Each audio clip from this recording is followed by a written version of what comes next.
we have certainly not solved the problems of Kenya. But I believe we can claim that this conference, by reaching this agreement, has made it possible to find a solution to the problems of Kenya. Throughout the conference, my party and I never deviated from these objectives. And our primary concern at every moment has been the future welfare of our country, economic, political, as well as social welfare. It is because I believe this so strongly that after very careful consideration, I have agreed to the formation of a coalition government. We are fully prepared to cooperate in the task ahead and invite all other parties and sections to work with us in this noble task.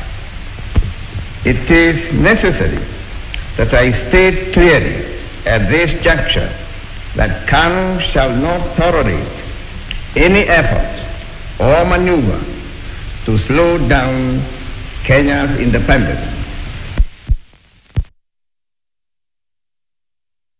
Right, that is a museum there. Just remembering, there was at the Lancaster conference, and it's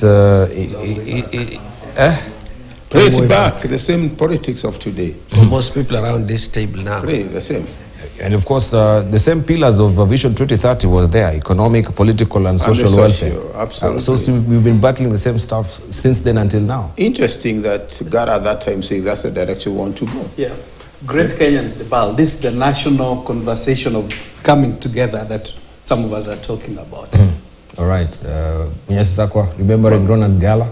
Yes, I had, he was a great guy. I didn't like him at the time we were moving into independence, because the propaganda at that time was that if you are not KANU, you are saying the Mzungu should not go.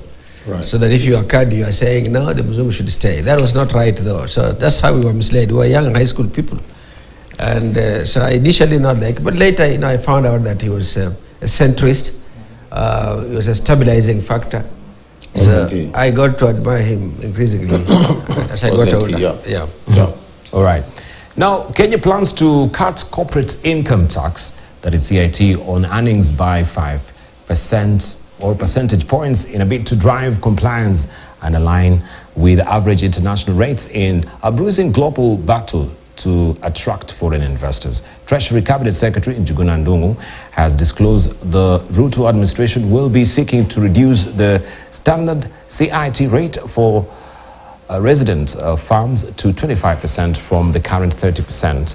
The reduction, which is expected to come into force from the financial year starting July 2024, will nonetheless see farms in certain sectors that pay preferential tax rates as low as half the standard rate on profit gradually lose those benefits.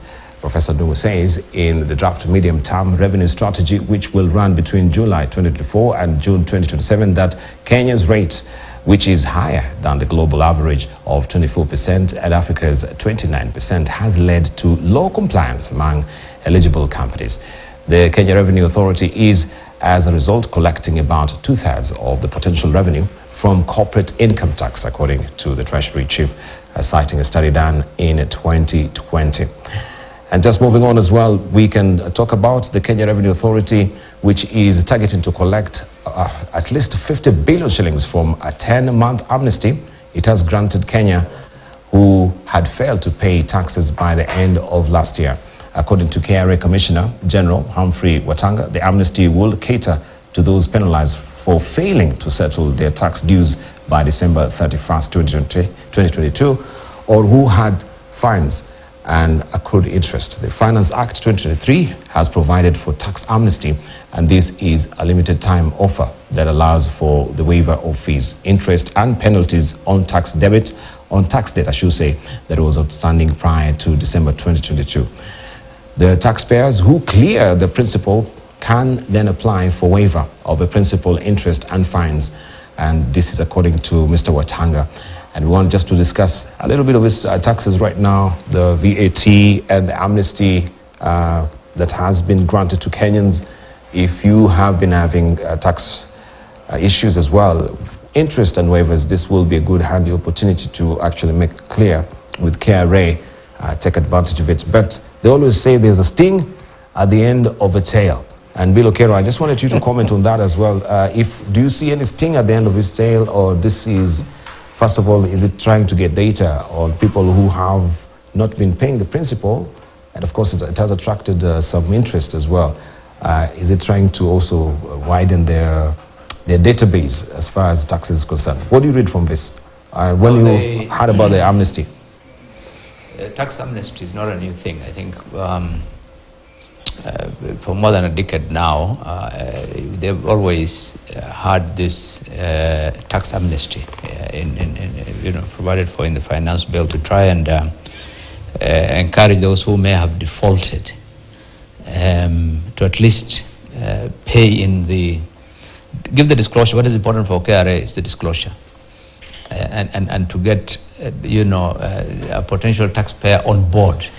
That I think is important. The second thing, I think the reason why they have the amnesty is to encourage more compliance. I think at the moment you find there's an opportunity, you feel encouraged that yes, I think now if I'm not going to be followed up, I can now pay, and then in future that compliance comes in. But I think in the past it has always been about to try and get Kenyans who have got money abroad, bring back money. That has been, people have, for one reason or the other, stashed money abroad that has not been properly taxed or whatever, to try and get money into the country. But sometimes, in a country like ours where integrity deficit is pretty high, this has been used to clean money for some people to get into the system. You have taken money, you have made money, it has not been properly put in the system. So it gives you an opportunity now to declare that that income, it gets taxed, and it gets into the system. It's sometimes but you don't know what some of these people who drop these loads out to. But I think sometimes it's also because of that kind of arrangement where there's an attempt to try and clean up some people and get the money into the system. But I think also that is. I think the fundamental is what you raised earlier on. It has been here for some time. Yeah. And even late, you saw amnesty in terms of late. And the question we need to ask ourselves, doesn't that work, really? So it's repeating the same damn thing. And as says, you expect different results doing the same thing. And it's time really to rethink what's a way to entice people to really willingly pay taxes. That's the bottom line. If you are going to tax me up to the last penny, I'm not interested in paying it. And more fundamentally, are there benefits, really? Are there benefits of paying taxes? To me, that should be the first thing. That I pay taxes, I see benefits in it. If you have your car, and every time you're going to Kirinyaga Road to buy spare parts, then the question comes, why should I? I'll find any ways. I'll get perhaps the best lawyers, not lawyers, accountants in town, to see how we can manage it. When KRA tells you we expect 50 billion through that tax amnesty, yes, they have an idea. So this is why I'm saying this is not just something out of a. But you see, and this is even the things with this taxation. We want to do this, but the fundamental question is, why is the roadmap? Why am I taxing Shem here? Why are you taxing my name? What is this we want to do? What's the end game? Because it's really has a difficult. You try to comprehend, you don't get it. Taxing people is not sustainable. You wake up. Taxing people is the most risky way of any government to raise revenue. You can only get revenue, I pay tax through productivity. If we are told we are getting this 50B or whatever, to do A, B, C, D, and therefore we create wealth, that narrative, from my perspective, makes sense. I'm not quite sure why we are doing all this taxation. Is it because there's a target? And that target is to do what? In terms of roadmap, and of course I'm not part of government. And neither am I a lawyer, counsel for the government in this regard. But I think the bottom-up economic transformation agenda is pretty good, looking at the 5 key pillars. Break it down. I doubt time would allow, but of course, number 1 is agriculture, agribusiness and value proposition. Second is affordable housing. 3 is MSMEs, which I think is pretty good. Universal health coverage, digital and creative. My friend, I understand you. Now, let's go to agriculture and food. Break that one. If I'm protected from my good professor friend, in terms of agriculture, the aspect of subsidized fertilizer is good, but I'm not saying it's perfect, because, for example, I would say we shouldn't be using chemical or artificial fertilizer. We should be using organic fertilizer. That's a conversation that I know is going at the national dialogue, which is taking place at the moment on indigenous foods and organic systems. But having said that, the aspect of overtaxing Kenyans, that's what I wanted to come to. And I think we probably all agreed on this bench that Kenyans are already heavily taxed, and taxing them more is not welcome. And in my view, I've all along had my reservations about the Finance Act. I think this where leadership should be magnanimous to say, look, even though we've seen this go through Parliament, and I think some valid points are being made that the public participation, different groups gave views. I'm not sure that public participation was not for the fun of it.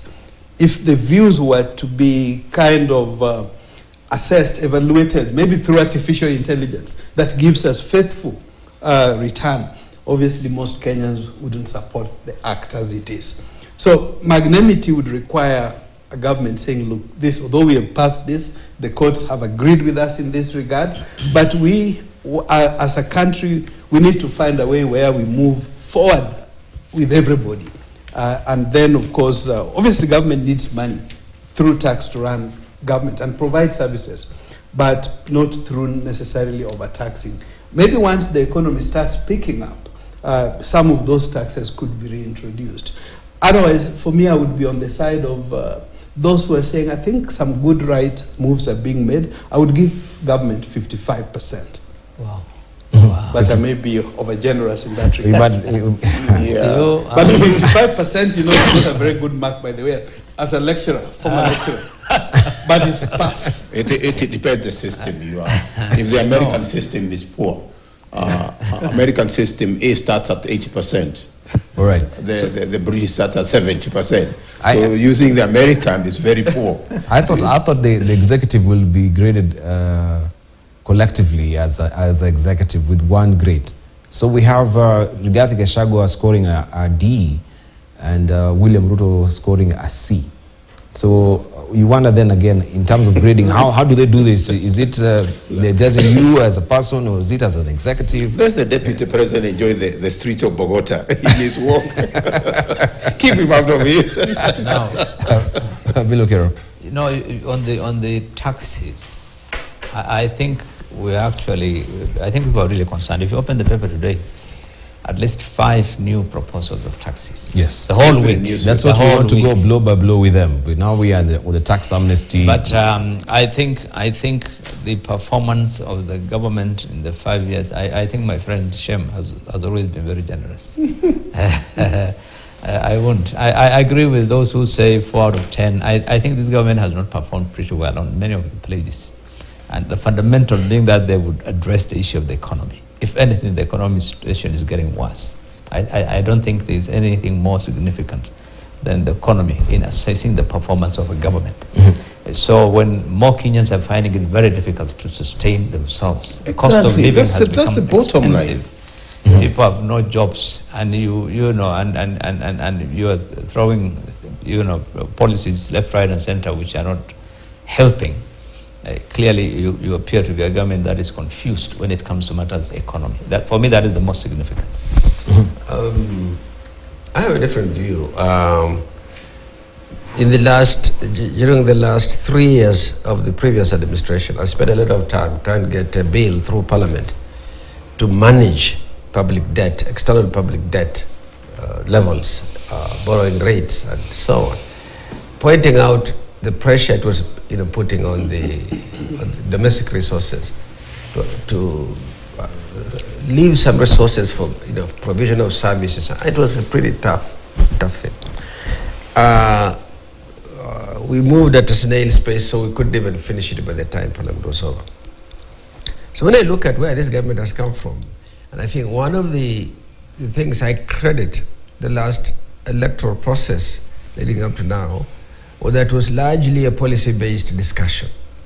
It shook up things, got everybody discussing, even down in the village, the advisability of price levels being this or being that. People are getting involved. That's a plus irrespective of what impact it's going to have. Because now people are evaluating government on the basis of how it's affecting their lives, rather than who happens to be sitting in there. There is that also, but it's not a key thing. So, contrary to my colleague Bilo, who is normally mean with his grading anyway, I would also be in the 50s, but I would be in the upper 50s on this account. Just particularly given what base we started off from. Of course, there's a discussion, was that the base, was it not the base, and so on and so forth. But more importantly, I would then probably add in what Professor Getura has said. So where are we headed? What is the outlook? A one-time action may be painful, like circumcision is painful, but the outlook after circumcision really is good, isn't it? So it depends how you're taking the circumcision. No. From the rural land. It's painful from the rural land. So the outlook is important. So when you read sub-headlines here, that we are in for 4 more years of pain and so on, and prepare for the... these are newspaper headlines. I do not think that what will happen, because even those who propose taxes have to look at it from a public policy perspective. Absolutely. Who loses, who gains, does it hurt us, and so on. And if there are going to be any benefits, they better come pretty soon. So that people can experience them as they prepare for the next round. Well, lastly, I would be disappointed if in the convergence of VATs in East Africa, the lower one moved up to converge at a higher level. It should have been. It should be the other way. Correct. Why don't the others come down to 16 instead of Kenya moving up to 18? Just because the neighbors are at 18. I think that for us would be a big shock. The discussion should be that convergence, yes, but can it move to 16, for example? But even Mheshimiwa, let's be more real in it. If you tell me shame is at this level, you have to put it to perspective from my standpoint. Look at the Tanzanian economy. Look at Rwanda. Look at Uganda. Where do I want to put to 18? Right. In terms of where those countries are, we just had a discussion earlier on. Uganda is self-sufficient in food. So to bring an argument that these ones are charging 18% and therefore we follow 18% is perhaps a discussion in futility. The other fundamentals, you have to look at those economies. We could even be looking at our economy is 20%. But there has been the harmonization of also the East African community and coming up with a single currency, and everyone now is on 18%. And that seems to be informing what the government is trying to now. But you're right. You're right. Absolutely not, because this is what the Treasury has indicated. No. So since we've been having the quest to have a single currency within the East African community, everyone is aligning with but the VAT. Can we align also our tax regimes as well? Fundamentals are not. Look at the FDIs in the last 5 years. Where are the FDIs? Not here. Look at the dollar. The way it has depreciating. It's depreciating with other currencies, but ours is depreciating at an increasing rate. You see, okay. Let me explain. There is, in terms of the protocol, yes, there was. That's why we have the East African, for example, Customs Management Act, and the plan was that, for example, East Africa becomes one territory. And that if there's any goods being imported, you are taxed once at the point of entry. And the whole idea was the free movement of goods and services in the region without necessarily being taxed. But that has not been realized. I mean, each country has, there are countries that have been hesitant and we have not been able to. So in terms of the tax framework, if you go through the entire taxation, there is nothing to indicate that, there is convergence on the tax rates. No. But when the government finds it convenient to find when it's looking for an explanation to increase tax, that has always been used as an argument that the rest of the countries are this. But in the same Finance Act last year, so many taxes were introduced which are not there in any of the East African countries, which are very low. For example, all those levies and taxes that have been introduced on cement production, the clinker and so forth, on the metal industry, on the paper industry, on so many of the levies and taxes we are paying on food and many other imports. They are not there. On petroleum, many of the taxes that are levies. The government of Kenya is smart. They may not have changed their VAT to 18, but they have introduced so many taxes that takes the level of our VAT to over 22%, because we are paying IDF, we are paying RDL, we are paying so many taxes, standard on every import. So I think you cannot talk of convergence. Countries like Rwanda just started VAT, 2-3 years ago. So again, VAT is not just about the percentages. In terms of what goods and services are covered in the VAT, it's different. In Kenya, literally, every scope of service or goods are covered under VAT. In other countries, only certain items are covered still on VAT. So that argument is a convenience, just argument for government trying to say, because others are at this rate. No. I think the fact that they're introducing over half a dozen in the last few days levies and taxes being proposed by this government going forward indicates clearly that this is an attempt to try and generate more revenue. It has nothing to do with... And Bio is right. I like what the Standard newspaper has brought on the first page. Just one sec. Yes. Very interesting. First, I like that photo. You can see the apparent of the discussion. But in terms of the number 5, you get here where he's saying, as mere onslaught against the finance bill, it says, Parliament, this is now the Asimio, says Parliament sneaked in 22 provisions not in the original draft. That's what Bill is talking about. Here the response. Citizens' rights are not absolute. They can be curtailed through appropriate actions. It's a typical... We are discussing a rather broad range of things in the same discussion. Indeed. And there's a risk of us endorsing or not endorsing when we should have done the other way. Let us just talk a bit about whether or not the VAT tax in Kenya is 16%, not including the very valid point that Bilo has said of these little other taxes that if you looked at an effective VAT, it would be significantly higher. And that if you're looking, if anybody for any reason is looking for convergence, as an economist, there is nothing inherent in the lower one moving up. In fact, generally, the justification would be that the upper one should move down, like it happened in Europe when Ireland was joining the European Union. Their rates were much higher, they came down. It spurred growth in Ireland faster than they had actually anticipated themselves. It was a pain for them. But that means that to restructure the expenditure program and be able to live within a lower tax, aggregate tax bracket. So I would just hope that nobody assumes that because there could be a movement towards standardizing the VAT rates in East Africa, that of necessity the lower one should move to the higher one, rather than the way around. The other way around. That's right. And where you are right. Okay, let's hear from... just hold on, Prof. Let's hear from Dr. Shemusho. I wanted to say, despite what looks like gloom, there are a few positive things that have happened and are happening. Kenya, in terms of harmonization, opened its borders to Africans to come and get visas at the airport. Just last week, DRC has now similarly opened it for Kenyans.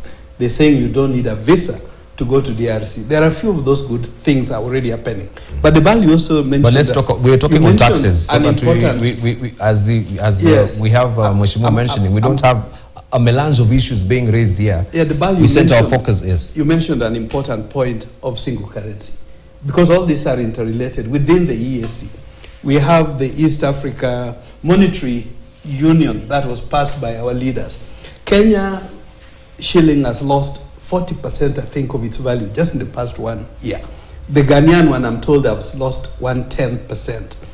If we and Uganda and Tanzania have been our major trading partners until recently, when I think US overtook them or is in the process of overtaking. If we did our trade in the currencies that local currencies, obviously it would help cushion. But in terms of harmonization, I take the same position as chairman here, that we're already overtaxed. Harmonization is good, but let's look at bringing it down rather than taking it up. That's right. The tax and broaden it, not raising it. And also, these many taxes, like taxing for insurance, services, and so on. Really, let's take the principle that Kenyans are already overtaxed. The cost of living is already unbearable to most. But that notwithstanding, and why I was saying I would be happy to give government 55%, recently had a meeting with a senior leader of one of the Tier 1 banks in one of our major hotels where it was bustling with activity. Say more. And they were telling us their occupancy is 90%. So some few things are positively happening, and let's ride on those. But by overtaxing, even what seems to be taking up, you are like trying to kill the golden goose. Mm-hmm. But let's talk about the tax amnesty just briefly as we're winding up on it and the waiver. And how many Kenyans have been affected by the government putting a very tough hand, especially what they're calling KRA, that they're putting some companies on the special table. Now you're not able to access also your tax compliance certificate. Businesses have been frustrated, and we saw around 500 businesses were deregistered. And people are complaining that they are using such a wide brush stroke. They are not singling out company by company to actually hear the voices. And what are the reasons why maybe they have this, they're seeking waivers, or they have some interest which has accrued because they're not able to pay. So in light of that and what now the government has moved to do, the turnaround, how then do we account for the losses? People who have been frustrated for the last almost 2-3 good years, they are going without a tax compliance certificate. I think KRA has been a bit punitive on that. And this is where maybe now that they're trying to rectify with a new face, with the new boss that we do have. But how then do we compensate for these businesses' losses? No, I think you have repeated this argument that the waivers seem to be to benefit some wrongs that probably KRA did people have. But I think the issue of KRA being punitive is across the board to all businesses. For you to get your tax clearance certificate, if you have small mistake, not even the company, if a member of the directors of the company has for one reason or the other not filed his return or has not accounted for something, that company will not even get the tax clearance certificate because of its director. I mean, there are so many punitive things that makes it very difficult for from the KRA perspective to try and do some of the things. And we have talked about it here many times, that the arbitrary tax assessments and so forth. And you've seen them even going back on some of the decisions they've seen in the case of the East African breweries and so forth that have been in the media. So I think the tax waivers is a standard thing, tax amnesty is a standard thing they have done always, every year, in the last, I think, decade or more, to try and encourage those who may have run afoul of the law to take advantage of the amnesty and disclose their income and pay some money. So this is a standard thing, but like we said, sometimes there is more than meets the eye. But I think for me, really, the issue is, taxes, nobody is supposed to pay taxes. Businesses, individuals, Kenya, everybody wants to pay taxes. But I think there's a question of what is the limit. In the last 1 week, and I want to repeat this because you're going to go away from taxes, my friend Shem must have read that there is a proposal to levy diaspora inflows. And he must have read it last week. Wait a minute. There is a levy. There is a levy. We're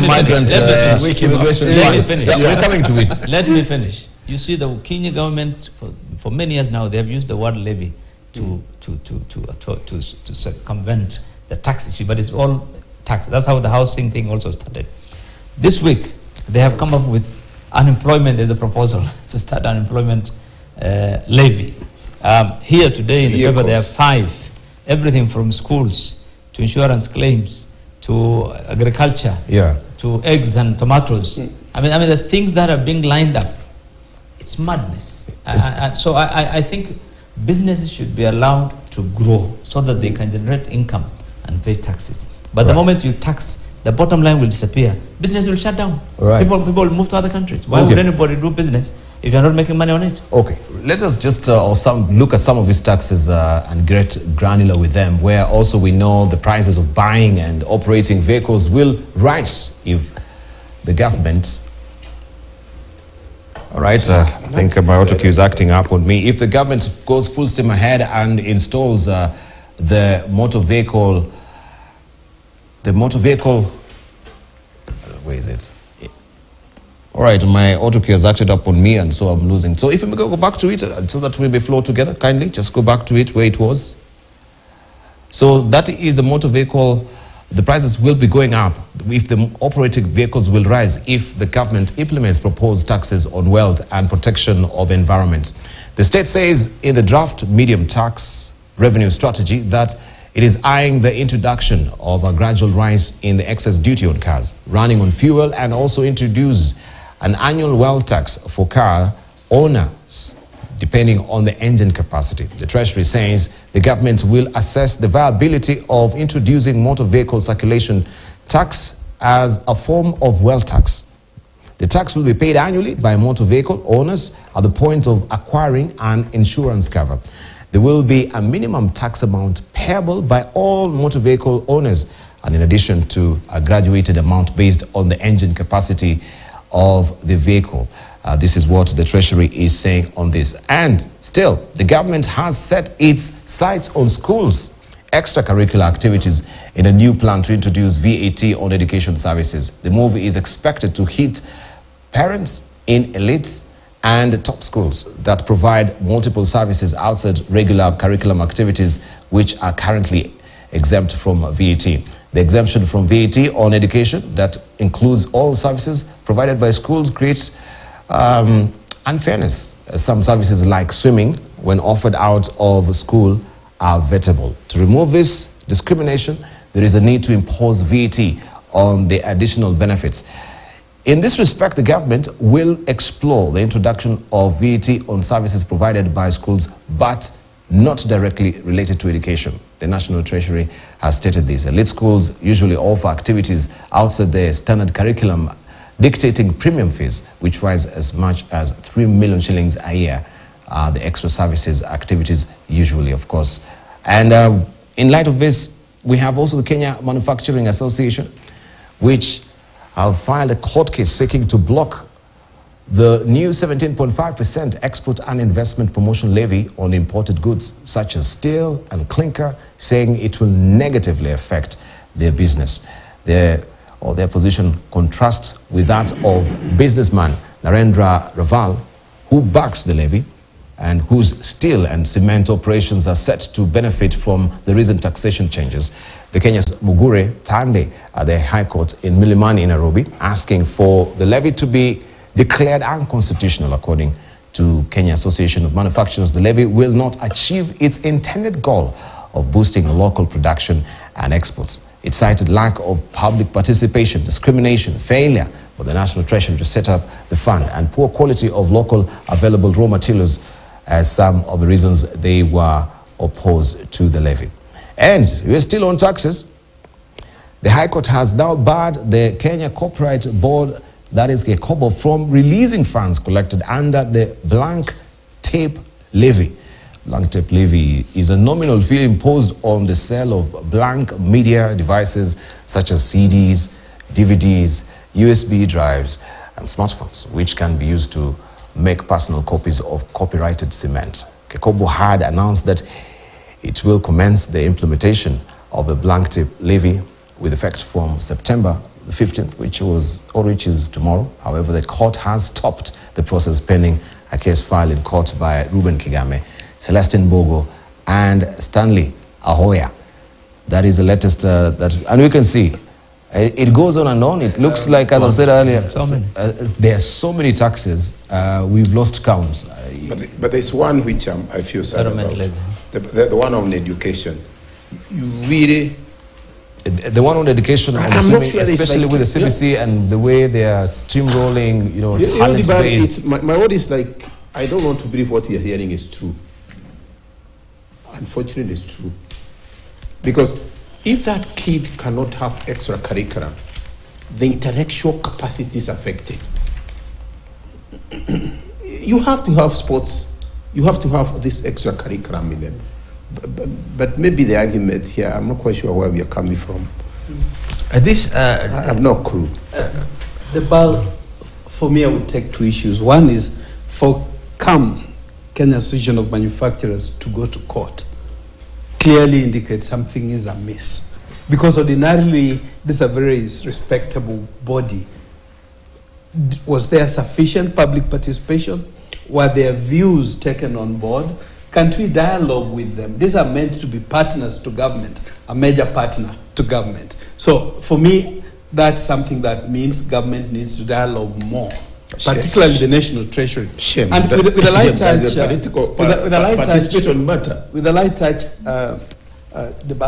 recently I happened to share a hotel with the CES, and I was so impressed seeing him with humility carrying his own bag around, and I was hoping that that kind of demonstration is going to be what we will see, that humility and being down to earth, even in terms of spending what's collected. But I cannot fail to talk about the diaspora tax that's coming here.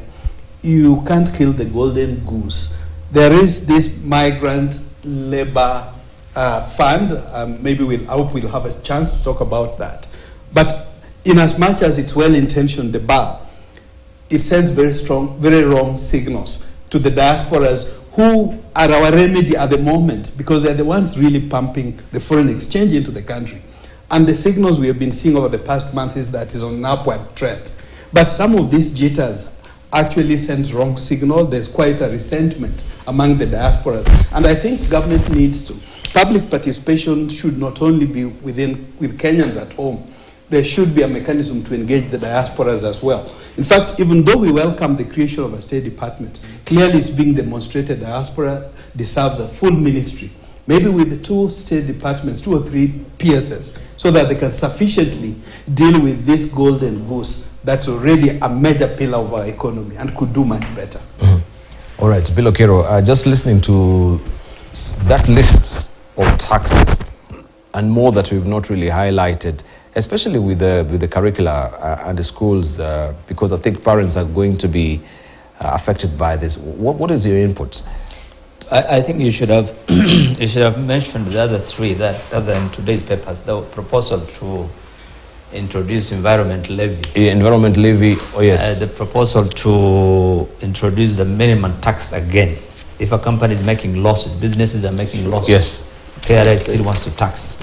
And the proposal to tax the eggs and tomatoes by hustlers. This also is coming up. And I think this school thing, the government may be looking at the fact that, yes, these are elite schools and parents who have money are the ones who are, but I think for me, the way I would look at it is that is development of talent. Extracurricular activities are development of talents.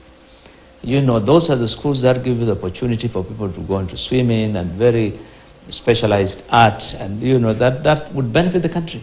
And it would allow those people tomorrow when they leave school to get into art.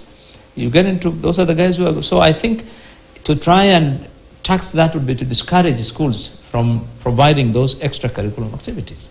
So I think we should really not look at every opportunity to tax. We should look at certain services being necessary for the development of the child. It doesn't matter that these are children of wealthy people, but I think they are also entitled as children to try and learn other activities. So taxing would discourage those schools. And what would it mean? It would mean the schools will probably load on that money onto the cost of that service. And so parents will again end up paying more money. So I think it's, at the end of the day, if any person pays more money, then it would affect the entire activity of the economy and production of the. So the bottom line of all these taxes really is to discourage growth of the economy. For me, this is something that will dampen. It's going to dampen the economy. You cannot just focus. I know there's a lot of pressure on because of the debt by IMF and so forth for the government to raise taxes. But I think the government should find alternative ways of addressing the issue of the debt. But just taxing people is not going to be a solution to development of this country. And so we're talking from the national level. We have also the Finance Act that is at the County Assembly, Nairobi County. And we can see, and we're just looking at some of the dailies here, where Taifa Leo inasema kweli ni kubaya, ni kubaya. We'll have also the preacher being charged for his summons at Jivanji or also Aga Khan Walk. You know, the real hustler now will actually be adversely affected with some of these revenues if they go full steam ahead. The parkings slots in town, that will go up from 200 shillings a day to 300 shillings. And it depends also with the size of the vehicle as it is. So it looks like the nostrils of the government is flaring and sniffing and looking at... Counties look at the national government as the example. If government at national level misbehaves, counties misbehave. We have seen that on corruption. If the government is looking to tax, these guys also want to tax. In fact, the national government is always telling county governments, you guys also collect more taxes. Increase your own revenue. The pressure is actually coming from national government, telling them, collect your revenue. So what you're ending, in fact, if you're in business, you'll feel the pain. I'll give you one simple example. We have a depot in, for example, Bungoma or in Kisii for our business. If our truck just leaves Kisii to go to Homa Bay to drop some goods or go to Migori, we have to get a license from the county government of Migori. We have to get a license from the county government of Homa Bay. We have to get a license, even if it's just going to drop to a customer and go back. If your truck leaves here, going to that Kisii, and you have the license for that, you're just going to drop things from here to Kisii. It stops over in Nakuru. These drivers are having lunch, and the vehicle is branded. I have to get a license for Nakuru. Wherever it stops. What's going on is madness. And the Finance Act provides that any law that regarding the finance, taxes for example, that is being proposed by county governments must be approved by the Treasury. This is, I think, section 184, if I'm not wrong, of the Public Finance Management Act. You cannot just at county level introduce taxes the way. But Treasury must be able to say no. This is going to create duplication, and the Constitution is very clear in Article 1, I think 108 or so. It says anything that will create a necessary burden on the economy in terms of, creating a lot of more whatever should not be allowed, between in the counties. Abilo makes a good point about the confusion that arises from multiple taxes from all sources. But I would hope that we don't vest the responsibility for containing it in the Treasury. For the reason you had said earlier, there's a tendency to copycat what the national government is doing. I think what we need would be legislation that excludes these excessive levies and taxes in inter-county trade and inter-county movement of goods and services. So you have a national market for this to move. Like in larger countries, like in the US, for example, the interstate laws are fairly stringent to allow these truckers to move across the country fairly easily. And where there's going to be a levy, it will be minimal, it will be obtained at the point of source, and the rest of it is just, it's one country you flow across. Otherwise, we have a big risk of the way he has described, the way Bilo is describing, that you simply just crossing, you want to stop there for lunch or stay overnight, and you have a specific task for apparently doing business there. I personally would favor a situation which there is the taxation burden is the small levies go down to the counties, so those county governments can be voted out. If they're taxing every chicken, if they're taxing every dog, taxing every tree that you have or do not have, they will soon be kicked out, and there should be that provision and so on. Others, all of these are going to come up to KRA at the center, so the good taxes are mixed up with the frivolous taxes, so to say, and with no effort at all to contain why we tax. We tax to finance our expenditures as we have defined them. That should come under pressure as well. And I don't think you can allow that pressure to come entirely from an electoral process. why there will be the people who are saying, oh, well, you're spending too much, you're going to tax us too much. At that time, it gets so complicated, it doesn't come through. But there must be a way in which government gets pressure, that you can't grow your budget, the expenditure side, simply because you can always tax more. And we know clearly that a shilling in private hands is probably better used any time than a shilling that goes up into national government. Let the people use these resources and grow the economy themselves. That pressure on expenditure, the pressure on the structure of expenditure is not there, not yet there in our system. This article is very important. Let me just read it. Article 109(5), it says that taxation and other revenue-raising powers of a county shall not be exercised in a way that prejudices national economic policies, economic activities across county boundaries, or the national mobility of goods, services, capital, or labor. And it's because of this provision that the Public Finance Management Act provided that any law that is being done regarding finance or taxation by the county governments must get to the treasury. I think that's the reason to give effect to this. So I think what's happening is counties are doing whatever they want, and treasury doesn't seem to bother also, because they'll be happy if counties don't rely on them for funding. But the result is that businesses, the cost of production is increasing by the day, and this is all passed on to the Kenyans. That's why we can't produce maize competitively. We can't produce anything in this country, eggs, tomatoes. Everything of us is expensive. Yeah, it's because of all these taxes and levies and smartness. What's going on? When we circle back, of course, we look at the cure that also some legislators have come up with some legislation that some of these items should be considered as essential goods. When we talk about maize and maize flour, when you talk about fuel, when you talk about sugar, some of these goods should be considered essential goods. And that is a legislation that is being steamrolled by a Kolomani member of parliament, this is Mr. Aseka. And also there is the issue of what Bilokero was talking about. Quisero. Oh yeah, it's Quisero. Yes, Quisero. And Bill was talking about the unconstitutional or the unemployment, not unconstitutional, but the unemployment insurance fund that also is being sponsored by Bernard Shinali. That is a member of parliament from Ikolomani. That is the man I wanted to talk about. So we'll look at this as well, and why the government has chosen to pare down on the corporate income tax, paring it by 5% to 25% to what currently it is. Is it because we are realizing as a country we are losing foreign direct investment to Ethiopia and Tanzania as it stands right now? We'll circle back with more.